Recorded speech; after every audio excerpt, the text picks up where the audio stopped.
it's 2 days to go for the May 28th inauguration ceremony of the new Parliament building, and I'm going to be bringing every single minute detail of the entire ceremony right from 7:30 a.m. when there is going to be the Yagna that is going to be started off with Prime Minister Narendra Modi in presence. Now, the Government of India, in fact, has released a short video of giving a glimpse into the sprawling new Parliament building, which will be inaugurated by Prime Minister Narendra Modi on 28th of May. And in fact, if we can put out those visuals of the Parliament building that has been inaugurated, the inside of the Parliament building, the shots of which that have now been released just a short while ago, yes. So those, and this 1.48-minute video shows the massive Ashok stump which was installed atop the new building. This was installed last year. Now, the building also features the various areas of the new Parliament complex and the top shot of the entire structure, which spreads across 65,000 square kilometer. The video also shows the new Lok Sabha and the Rajya Sabha chambers with a total seating capacity of 1,272. This is the first time that people get to see how the Parliament looks from inside after completion. The new triangular Parliament complex is just across from the Heritage Building. This Heritage Building that was in 1927 built by British architects Edwin Lutyens and Herbert Baker. Now, this was 2 decades before India's independence, and the old Parliament building will be now converted into a museum. Joining me on the telecast is my colleague from Vijaypat, Sarthak Sharma, joins me from Kartavyapat. Sarthak, it's good to have you on the telecast with us. What the people of the country are excited about is the visuals, the 50-minute video that has been shared by the Government of India now. It showcases the spectacular building that is built on 65,000 square kilometers at 900 crore rupees, and it has the seating capacity of just about 1,300 people, and it showcases the Lok Sabha, it showcases the Rajya Sabha, it has the peacock motif, there is the banyan tree, there is another national symbol of the country's national animal, which is the lion. So obviously all these parameters that we were talking about, now we can actually see in these video. बिल्कुल, जिस तरह से ये नया संसद भवन, जिसकी एक बड़ी अच्छी आकृति दी गई है, उस संसद भवन के उद्घाटन को लेकर लगातार जो भारत के लोग हैं वो बहुत ज़्यादा उत्साहित हैं, जोश से भरे हुए हैं और इंतज़ार कर रहे हैं 28 मई का, जिस दिन प्रधानमंत्री नरेंद्र मोदी संसद भवन का उद्घाटन करेंगे, जिसकी नींव प्रधानमंत्री नरेंद्र मोदी ने खुद यहां पर रखी थी। अब वो संसद भवन एक दूसरा स्वरूप ले रहा है, वहां पर अब जो कार्य हैं वो शुरू हो जाएंगे। अंदर जो है सारी टेक्नोलॉजी से इस संसद भवन को लैस किया गया है। इसी के साथ ये संसद भवन कई बड़े इतिहास को भी रच सकता है। Sadak, मेरे साथ बने रहिए. I'm also being told that Afsar joins me on the telecast from Malai Mandir. So those are visuals. Those were just shot a while ago, visuals from the Malai Mandir. If I'm not wrong, my PCR team needs to clarify this for me. So Malai Mandir is where the scepter ceremony is going to take place. These are seers from various mutts from Tamil Nadu who have flown in especially for the scepter ceremony, the Sengol ceremony that is going to be installed in the Parliament building day after tomorrow. All right, Ambassador Mukherjee, what a momentous occasion. You know, it is about our culture, it is about our religion, but most importantly, it is about the symbol of the new Parliament building, which signifies the largest democracy of the world. But absolutely, Megha, you put it so well. It symbolizes that India has come of age. It symbolizes that the old Parliament, where we got our democracy from our colonizers, is now too small to accommodate the aspiring India, this huge democracy with so many activities inside Parliament, outside Parliament. Hence, this proud moment for all of us in India, you, me, all my co-panelists, everyone, to join and rejoice that we are getting a once in a century opportunity to celebrate a new parliament, which we are, after all, Megha, let's not forget, the world's largest democracy. And I may add that there are moments in a nation's life which need to be celebrated together. And that has got nothing to do with polemical political discourse. You can disagree as much as you like on politics, but who can disagree on the fact that this new building symbolizes a new aspiring India, the world's largest democracy, which is bringing together finally all those very special things which make India India, including the ritual that you're talking about, the Singod, the Skept, all the things that we could not do when we were just independent, we are doing now. We're doing it better, and we're doing it for India. So yes, I agree with you. It's a great occasion, and I just wish that instead of such polemical politics, everybody who is a parliament member could also join and rejoice on this unique occasion on Sunday. In fact, Ambassador, you've also gone about rallying up a number of bureaucrats, a number of ambassadors to write a letter to tell the politicians of our country, particularly the ones who are opposing the inauguration by the Prime Minister, and say that they all need to unite together, leave out their petty differences, and work for the welfare of the country and attend this momentous occasion. If you could tell us more about the inception of the idea. Well, actually, Megha, it's a letter by ambassadors. I'm the coordinator of the letter, by civil servants, IS officers, IPS officers, retired judges, retired vice chancellors, academicians, etc. A whole body of public opinion who strongly believe, like me, that there are occasions in a nation's life where we need to put politics aside. Our Prime Minister hinted at that when he said that in Australia, he was accompanied by the Prime Minister of Australia, the former Prime Minister of Australia, members of the ruling party of Australia, and members of the opposition. Well, that's a beautiful example of a democracy which puts aside political differences when it's necessary to do so.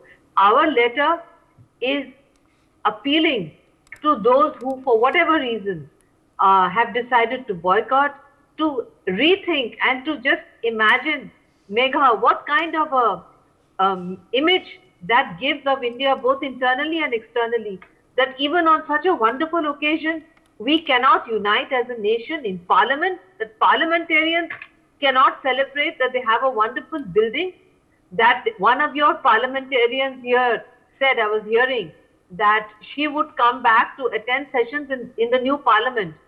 Then my question would have been, if I'd been there on your program, is if you can come back to attend sessions in the new parliament, why can you not join in the rejoicing of a new parliament? What's the problem?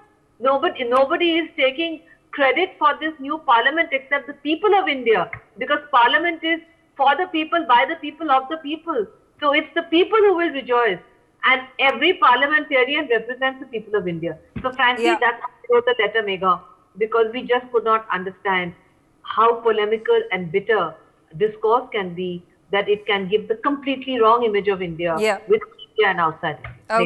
Okay, I'm going to now bring my viewers' attention to Malay Mandir in New Delhi. I'm being joined by Afsar, my colleague. Afsar, how significant does Malay Mandir become, keeping in mind the Sengol Puja is currently taking place over there? The Sengol is then going to be installed in the new Parliament building in the morning around 9:30 a.m. after all the ceremonies are conducted. बिल्कुल अभी थोड़ी देर में वो पंडित यहाँ आने वाले हैं, जो वो 40 पुजारी जो पार्लियामेंट में परसों पूजा करेंगे और पूजा के साथ मंत्रोच्चारण के साथ सेंगोल को स्थापित करेंगे पार्लियामेंट में परसों। वो 40 पुजारी यहाँ पर आने वाले हैं और यहाँ से संबंध इसीलिए सीधा होता है क्योंकि वो साउथ इंडिया से बिलोंग करते हैं और जो दक्षिण भारत का एक बहुत बड़ा रिलेशन बनने जा रहा है, क्योंकि सत्ता हस्तांतरण का एक सिंबल है ये सेंगल, और सेंगोल को स्थापित करने के लिए जो पुजारी आएंगे वो यहाँ पर आकर के मंत्रोच्चारण करेंगे। हम आपको तस्वीरें दिखाते हैं, विजुअल्स दिखाते हैं। देखिए जो पीछे हमारे जो मंदिर है, पहले यहाँ पर आकर के पूजा होगी अभी थोड़ी देर बाद ही, क्योंकि जिस तरीके से पूजा होनी है पार्लियामेंट में, बिल्कुल उसी तरीके से यहाँ पर मंत्रोच्चारण करके एक तरह से कहें तो रिहर्सल किया जाएगा। और वही पुजारी परसों पार्लियामेंट में सेंगोल को स्थापित करते वक्त वही मंत्रोच्चारण करेंगे और उसी तरीके से सेंगोल को स्थापित करेंगे। Okay, all right, Ashraf, thank you for joining us on the telecast. So there at Malai Mandir, eagerly awaited the puja that is going to take place of the Sengol, which is then going to be placed with all ceremonies that will be done, the mantra ucharans, the hymns that will be sung. There are priests that have been flown in especially for this task, and this installation of the Sengol will take place in the morning on May 28th. I'm going to also get in my other panelists on the telecast right now with me. Sumit, momentum building to this historic event. We are waiting. It's the countdown that we are at this point of time initiating to build the entire nation's anticipation for this very momentous, very significant historic moment.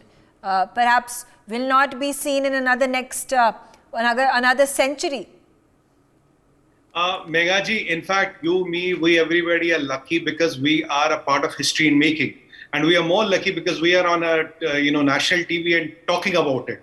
This is a once in a lifetime opportunity. In our lives, we are not going to see this again for sure. So I know this is my first and last time I'm talking about it. It's a moment of immense pride for all the Indians because after the independence, we still had a British era parliament. What did the Honorable Prime Minister say from Lal Kile? Gulami ki har zanjeer ko kaatna hai. That gulami, that imperial thing, that luthiers thing has to go out of the mind. And if we are the 5th largest economy with the 3rd most powerful military, why can't we have a parliament of our own? We are capable of building a LCH aircraft carrier. We can build jet fighters. We can send missions to Mars, to Moon. But we don't have a parliament of our own. We want to have a British era parliament. And Sengol, which was the epitome of transfer of power, will be given its due place tomorrow. That's day after tomorrow. Now, if you go to Chola Temple, in south of India, if you see the carvings there of Lord Nataraja, that is Bhagwan Shiva, the Sengol is shown there in 8th century BCE. That is the relevance of Sengol, and that Sengol was given to Pandit Nehru, which was kept in the Allahabad Museum, saying it was a walking stick. Imagine the holy Sengol, which has Nandishwara on it, was the walking stick of Pandit Nehru. Though the Sengol was given as the epitome of power, it is the blessing of Lord Shiva. It is how the power has transitioned in India. That blessing of Devadev Mahadev was kept in a museum, saying it is the walking stick of Pandit Jawaharlal Nehru. So keep it in some museum.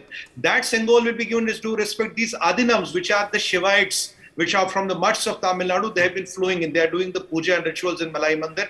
Now at the right Muhurtam, a day after tomorrow, they will do the puja and this rituals and all that. So what will you get?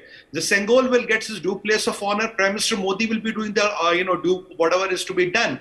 And the most important is that you will get the blessings of Lord Shiva, which are very important for this country to thrive and survive, looking at the kind of situations and enemies we have around us. So we were being deprived from the blessings of Lord Shiva, and अगर मैं हिंदी में बोलूं, महादेव के आशीर्वाद का अपमान हो रहा था. The blessings of Lord Shiva were kept in a museum, Sengol in a museum, walking stick.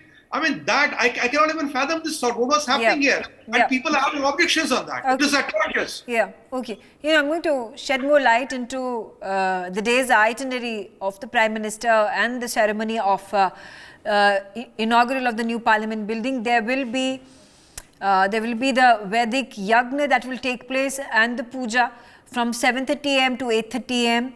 Then there is going to be the pandal that is going to be set up for worship near the Gandhi idol in the Parliament complex. There will be many ministers, including the Prime Minister Narendra Modi, the Lok Sabha Speaker Om Birla, the Rajya Sabha Deputy Chairperson that will be present during this puja. After this, the Sengol will be installed inside the Lok Sabha between 8:30 and 9 a.m. After all procedures, after all ceremonies are completed. Then there will be a prayer meeting between 9 and 9:30 a.m. There are many top scholars, pandits, priests of the mutts, including Shankaracharya ji, who will be present in this prayer meeting. The second session that will begin with the national anthem, where 2 short films after that will also be screened on this occasion.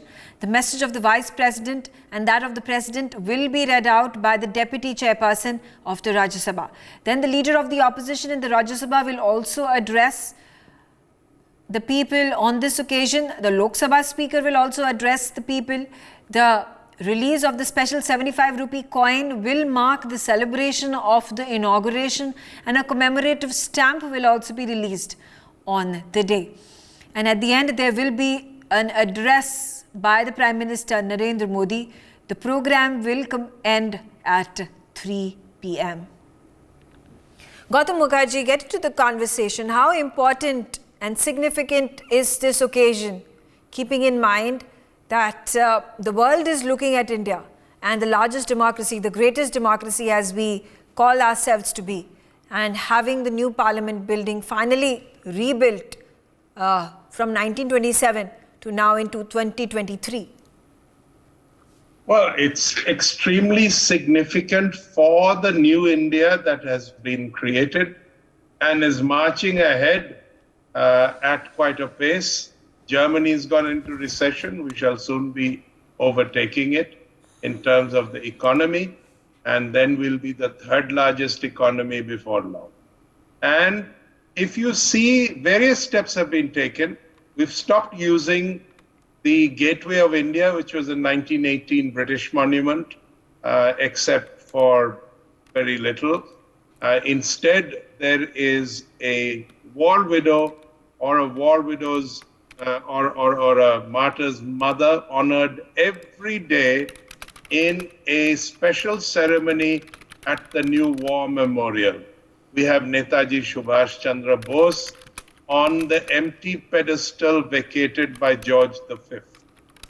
We have changed the name of Rajpath to Kartavya Path. We are on our way to completely revamping the ministries and the central vista. This is the first step. We are putting in a purpose-built, state-of-the-art parliament building with Indian symbolism through and through, Indian architecture, and of course every modcon that you need in modern terms. There are rooms for every single MP. There are halls for discussion. There are circulation areas. It is quite grand when we look at the pictures. It makes us proud that this is a parliament fit for a country that is going to be very shortly the 3rd largest country in the world. I want to narrate an ironic story. Edwin Lutyens, who built and designed and was the chief architect along with Baker for much of the area that we are now looking at, which will now recede into museums for the public to visit, including the old parliament, the north and south blocks, all in a staged operations step by step. Edwin Lutyens was an arch-imperialist. He stole from all sorts of architectural and mandir, forms, including the old, now to be turned into a museum parliament building, which was then actually designed as the Chamber of Princes. His wife, Emily, was the daughter of a former viceroy, in fact, a series of viceroys. Lytton was the first, then his son also became viceroy later. Emily was not only opposed to all this imperialism, somewhat estranged from Edwin Lutyens, but she became an ardent follower of Jiddu Krishnamurti. And that was then. So there were all kinds of people with all kinds of realization of what India stood for. There was much suppression from the British side.